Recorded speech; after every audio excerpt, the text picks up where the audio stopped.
Hey guys, what's up? Flex Tango here to talk about the OHM situation once again. This will be part 4. I'll be talking a bit about the Sarah interview, but there will also be some corrections and updates to my last video to further the accuracy. As you can tell, it's really hot where I am. I got a fan going, and hopefully I can edit out enough of the sound in post so you guys won't hear it, because I sure as hell ain't doing a video this long without that thing. As always, if you're new to my channel, please be sure to like and subscribe, and if you're a returning viewer who's been following along and will continue to follow along, you might as well subscribe. I swear to God I don't bite, just subscribe to keep up with the latest and greatest. So, first off, let's go back to my previous video. Now when I do these videos, I go through a lot of information, and every once in a while, one or two things will get mixed up. And for the people who will identify it and point it out, thank you very much. I will not be offended or hurt or whatever if you do that. I actually appreciate it, and I'll even go down to the comments and make a head comment to let everybody know about that correction. So please feel free to do so. The conversation of Cyan telling OHM she didn't want him to go on Keemstar, that screenshot was actually only supposed to be used at the end of the video as evidence against OHM regarding how manipulative he can be and how he makes things about himself. It was not supposed to also be used as evidence for the Cy and Sarah's interaction with him before he went on Keemstar. The image that was supposed to be used for that section of the dialogue was actually a tweet from Malika that got left out of the video entirely, my apologies, but that's also why the Cyan image popped up twice in the video. So now that that's corrected, here's the image of the conversation with Malika where she says that she knew about Cy and Sarah's stories and others before the Keemstar interview. From the way she worded it, I'm not sure if she knew the girls before OHM went on Keemstar, and then afterwards OHM got in contact with the girls himself, or if OHM was already in contact with the girls and OHM was the one who told Malika about the girls before he then went on Keem. I know at least Sarah first got in contact with them after the Keemstar interview, but I'm not sure about Cy or some of the others we haven't seen yet. Either way, Malika is saying that the stories themselves existed before the Keemstar interview, and she personally had known about these girls supposedly not just before the Keemstar interview, but apparently even before these girls contacted OHM. So the accusations that these girls only came forward to make up a story after they saw OHM on Drama Alert seems not to be the case. To elaborate though on Malika, her and OHM did have a past relationship, as others will point out. She ended up hating OHM for a long time, but then they kind of let bygones be bygones. But she knows that OHM said some horrible stuff to her and behind her back in their close circle of friends. So even though she's kind of forgiven him for a lot, they're not really that close. I know people want to say that, oh, she's only on OHM's side because they have a romantic relationship, but no, look at their friendship through their messages and their tweets at each other, and from what I can see after going through all that, what they have really is just a little more than an acquaintance. And the only reason she's getting involved in this current drama is less about OHM himself, but more because she herself does believe these victim stories to be legit, or at least believes that people need to take it more seriously and listen more than talk.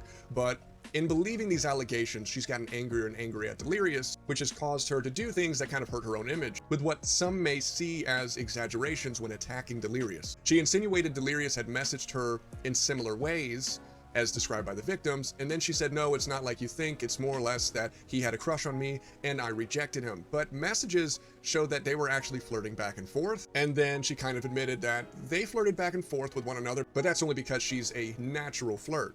But regardless, they were apparently messaging back and forth all the time. She was calling him pretty consistently, and then eventually she kind of just said, let's stop. And he, in an awkward way, kind of said he wasn't ready to continue talking to her. And then 10 days after that, she messaged him saying, hey, we need to talk. And he was like, oh, what about? And she was like, you know, I think you hate me or whatever. We haven't really been talking in the last 10 days.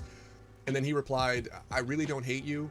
We're good. I really have just been playing other games lately. And she kept harping on this idea that he hated her, sending him more and more messages. The way she made it sound leading up to it, though, leading up to exposing these messages, this wasn't what I was expecting. This is some pretty mild sauce that shows that she, at certain points in time in her friendship with Delirious, maybe actually liked him and then just decided because of whatever came up that he's not my type and it was better off not going anywhere with it. And then she became fixated on what Delirious thought of her afterwards. One of the tweets she put out assertively saying the allegations are real, or that she believes they're real based off of this interaction she herself had with Delirious. I'm thinking, okay, we're gonna have another victim's testimony, it's about to get real. But then the story she gave and the rest of the tweet regarding her own event with Delirious was basically, years ago when I first met the group, me and Delirious flirted with each other, and then he actually asked me to call him on Discord.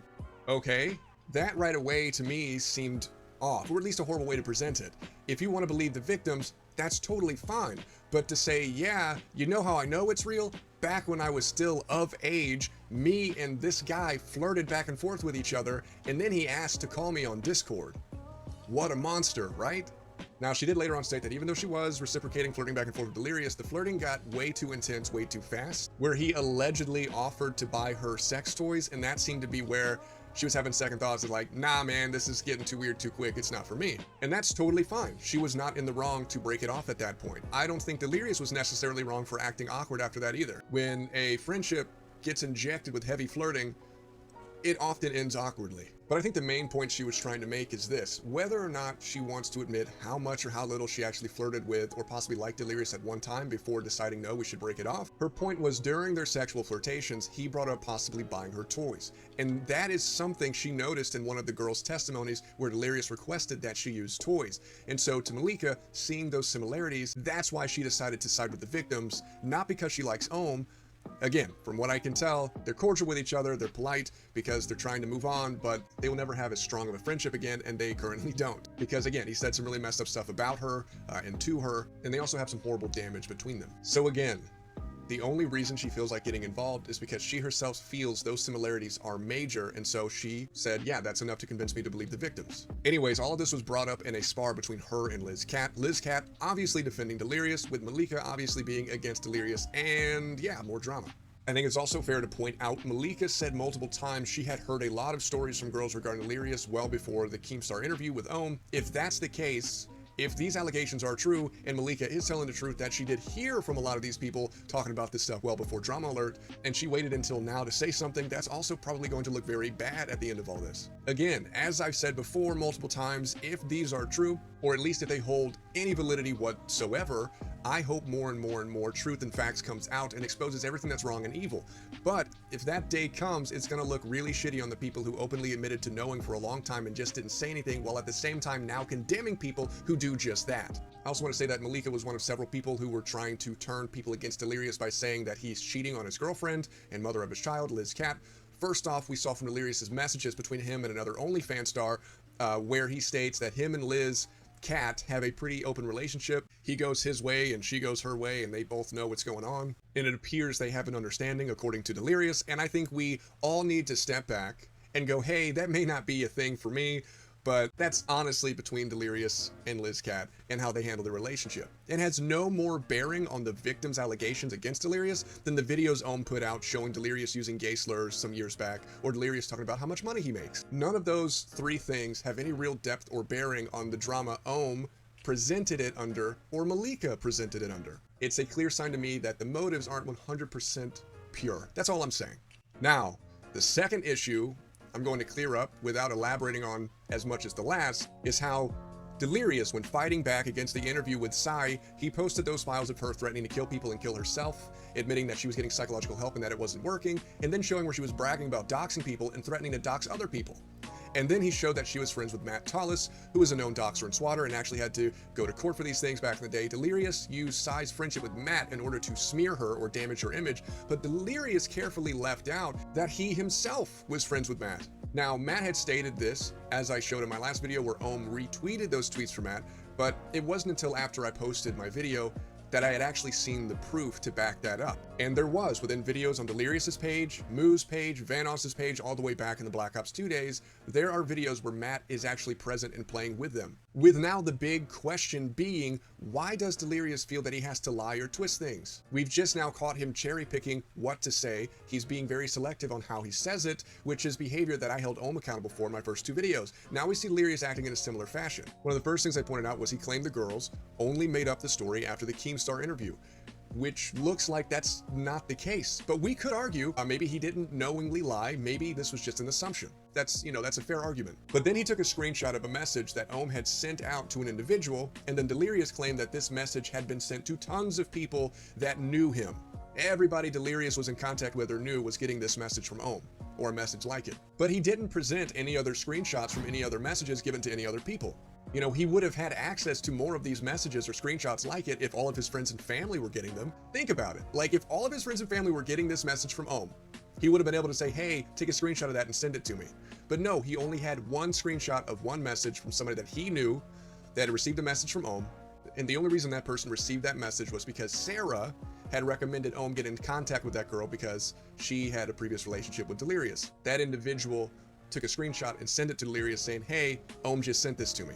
But again, it was just one message, and then Delirious went and lied and exaggerated, saying that everybody he knows is getting this. So again, technically, Delirious was caught exaggerating and lying there, and then selectively saying Psy was friends with Matt Tallis, while leaving out that Delirious was also friends with Matt Tallis.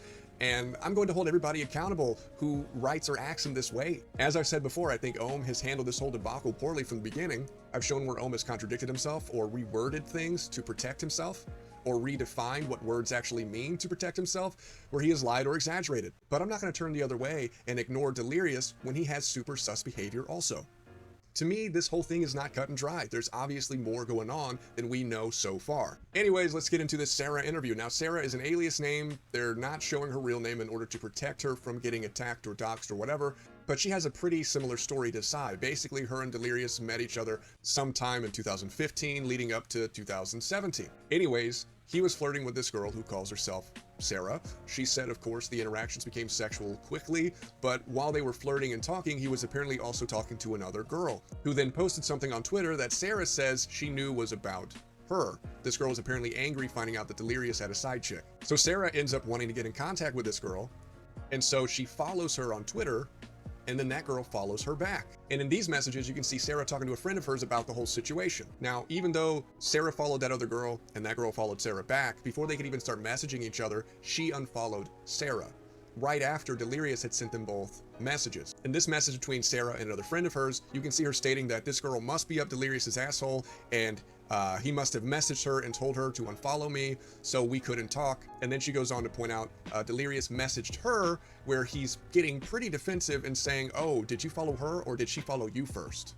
So he's keeping an eye on them too. He doesn't want them to talk. And then he follows that up by saying, by the way, I'm single. I can do whatever I want. Now, him saying that in particular is kind of a red flag or acknowledgement that his behavior with Sarah and the other girl is something that's probably traditionally tied to a relationship. You know what I mean? That's not something you say to a girl who is just a friend that you're not interacting with sexually romantically. That sounds more or less like something you say to somebody if you've had a flirtatious and possibly sexual relationship with. Hey, by the way, I'm single. I can do what I want. I'm not tied down.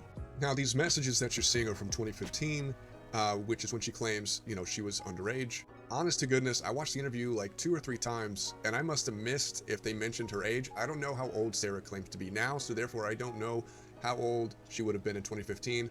If I missed it and somebody else caught it, put that in the comments so we can figure out how old she supposedly was in 2015 when talking to Delirious. Sarah goes on to point out that she had recommended Ohm message, who I assume is the other girl she was talking about earlier, and that's where that particular message was sent that Delirious was talking about, where he tried to claim that Ohm was cold calling people, and that message was actually mass sent to a whole bunch of people, but he didn't have any evidence to back up that that was true. He only had the one message that was sent out because Ohm really only sent that message to one person.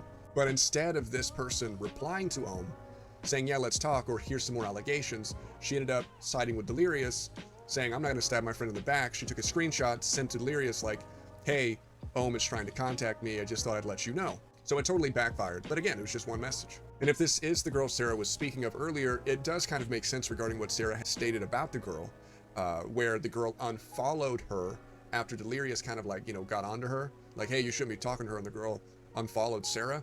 So it would make sense for that girl to possibly still be defensive of Delirious. So if she was that protective or defensive of Delirious back then, there's a chance that she may possibly still be that defensive of Delirious now, and just listen to him. It would also coincide with what was stated in one of Sarah's messages, quote, he fucking knows he has power over these girls. One thing I want to point out is that she had screenshots of those conversations, but she didn't necessarily have any screenshots or messages of possible Skype sessions with Delirious. Nor did Psy, for example. And you would think, hey, if you guys were really big fans of these big YouTube stars, wouldn't you have saved screenshots of times you interacted with them to, you know, show off to your friends, to be like, hey, yo, this really happened. I really am talking to this person. If I was talking to people that big on YouTube when I was younger, I damn sure would have done it. So I'm waiting for more stuff like that. I think it could really help the public's perception of all this stuff if it is out there.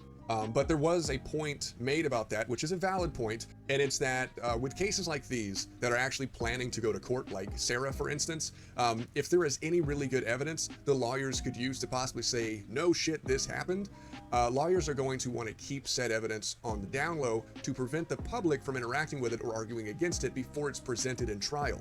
People can say that that sounds like a cop-out or that sounds like bullshit, but that is in fact a real thing. And it's allegedly what's happening currently with Sarah and maybe a couple of others behind the scenes that we have yet to hear from, but may possibly hear from in the near future on Ohm's blog channel. I will also say during the interview, some of the questions that Ohm had with Sarah felt coached. And I'm not the only one who felt that way. I saw a few people who've been following this very intently and, you know, side with Ohm, and even they were like, he could have done that better. Some of those questions felt like they went over them beforehand, which regardless the reason doesn't look good. And it didn't. That's one thing that was kind of like off-putting, was how coached a lot of the questions felt. Anyways, they went on to talk about something pretty scary and pretty disgusting that happened to Sarah in late May. Sarah had seen that after Ohm came out against Delirious, that Delirious in turn started posting a lot of images and tweets regarding his family and his baby, saying things like, "Me and my family are under attack, this is awful." Sarah claims that she was trying to keep out of the whole situation, but out of anger, she tweeted this, saying, "Just because you have a baby doesn't mean that you're not a nonce. For those of you who don't know what a nonce is, it's a UK slang term for pedophile." Well, this tweet was a subtweet, meaning that it wasn't tied to anyone. It wasn't tagging anybody. It wasn't at anybody. It didn't mention anybody's names. It just was what it was. She just tweeted it out of anger to get it out of her system, but shortly after she posted it, she received a message which led to threats by an account that had just been made and had 0 followers. This account then started sending images of a car and a gun and then naming her child and saying or insinuating that they were going to kidnap her kid. They said her kid's name, but she wasn't too surprised by that because she had shown her kid on her Twitter before. But then they started mentioning names of other people that she knew, like her boyfriend, which she had never really shown on Twitter or talked about before, and people in her family, which again, she hadn't really talked about before. And because of the timing, she believes it was a direct response to her subtweet. And because her tweet didn't mention anybody's name, she believes the only person who could have possibly understood where it was coming from and then reacted to it would be Delirious. She claims not to know anybody else who would have had any grief against her like that, or anybody with such a grief to know that type of information about her, or anybody who would have seen that tweet known enough to say, hey, this is about Delirious. Considering, of course, she didn't use Delirious's name. She soon after deleted said tweet while claiming she had no other interaction with anybody regarding Delirious's issue. I personally think it's possible she may have commented underneath a thread at one time or another, and that could have possibly attracted an erratic fan. But not having access to her Twitter account and the fact that she has deleted certain tweets means it's very hard to prove or disprove the exact setting of which she claims this happened. Later, her boyfriend received a message on Facebook from a similar account that, again, had just been made, had 0 followers, telling him, oh, Sarah's cheating on you, and she's cheating on you on Twitter, and everybody knows it, and all this stuff. And the guy just kind of, dusted it off as some crazy troll on Facebook. But again, considering the timing and the type of account, it could very well have been the same person. But the fact that she admitted to mentioning her name and her child's name on Twitter or other platforms in the past means the troll could have very easily looked her up on Facebook to find her relatives, her boyfriend, and so on, to then use their names to scare her when he was messaging her. And in that case, that doesn't necessarily mean that it would have to be Delirious. It could in fact just be a random toxic troll who could also be attacking her in defense of Delirious. But at this point, I feel it's very likely this individual found her information through Facebook. But more proof that this person was acting in defense of Delirious is that Ohm, when receiving emails from alleged victims, he received several troll emails. He received one from somebody who later admitted that they were trolling him. They were fighting really hard to convince Ohm to let them get in contact with a few of the girls Ohm was currently being contacted by regarding allegations against Delirious, but Ohm wouldn't let this individual contact the girls. Mainly because this person hadn't verified who they were, and they were acting kind of suspicious. They later, on Ohm's birthday, emailed Ohm things calling him a loser and all this other insulting stuff, saying get a life. Ohm and Sarah then, through Twitter, were able to verify that this email is used in the sign-in block of the same account that messaged Sarah with the threats. The account that she states later went offline for a while, came back, and is now basically rebranding itself as a random bot page that posts random links and stuff like that. Ohm states for some reason that this even more so confirms that it's Delirious who made the threats against Sarah's child and not just some random troll. Here's the thing. I think that it is most likely a really toxic, disgusting fan of Delirious. I think Sarah could have possibly interacted on Twitter in a thread regarding Delirious that could have possibly been seen by a psychopathic fan, who then, angry that someone would ever question or critique their favorite YouTube star, then started harassing Sarah. And while stalking her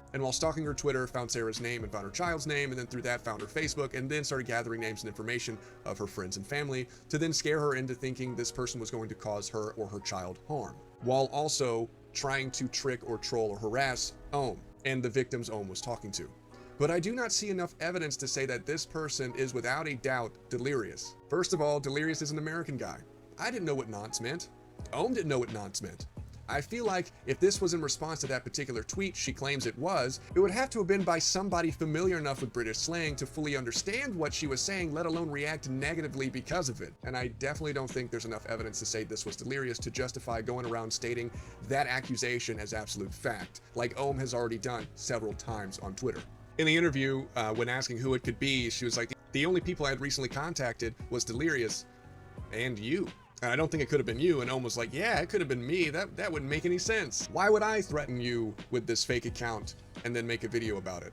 And I am in no way going to assume that it was OHM, but I could just as easily make that assumption as they made their assumption that it was 100% Delirious. You know what I mean?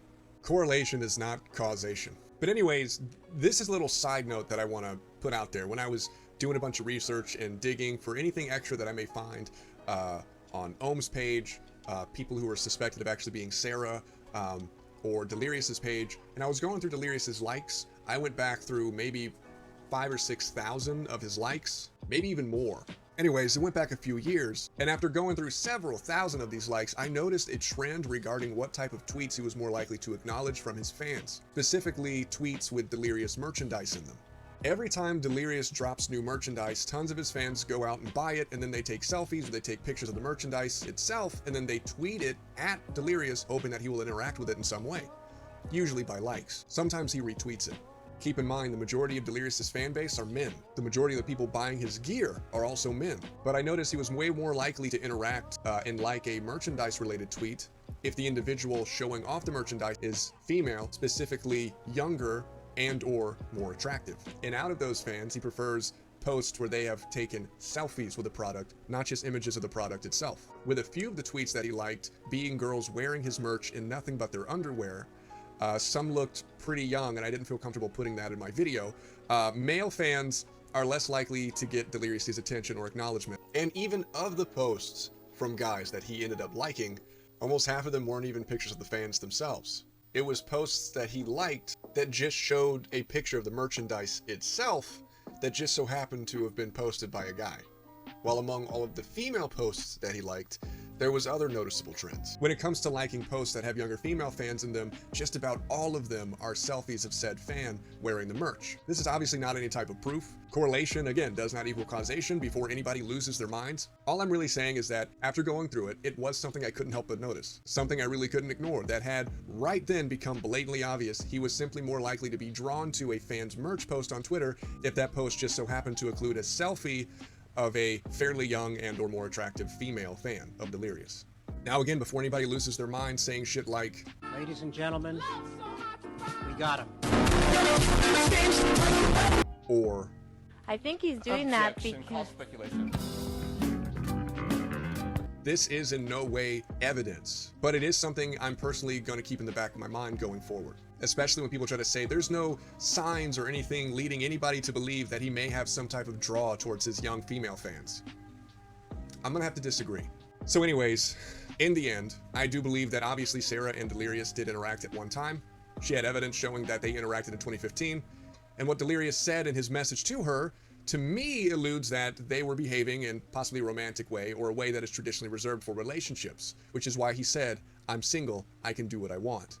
It would be hard for me to believe that he would say that to a girl that he wasn't acting romantically with. That's not something you say to a girl you're not being romantic, flirtatious, or sexual with. Just being real, it's not. Also, posts about Delirious saying gay slurs years ago, or talking about how much money he makes, or if he's also dating someone other than Liz Katz is irrelevant to the conversation regarding the victims. Especially the relationship thing, considering him and Liz Katz apparently have a more open door policy on the relationship than other people think. It's none of your business. It has nothing to do with this. Last but not least, Sarah received some horrible messages that no one should ever receive. And the person who sent those horrible messages to her allegedly also messaged her boyfriend on Facebook, but provably was the one emailing Ohm in an attempt to trick him.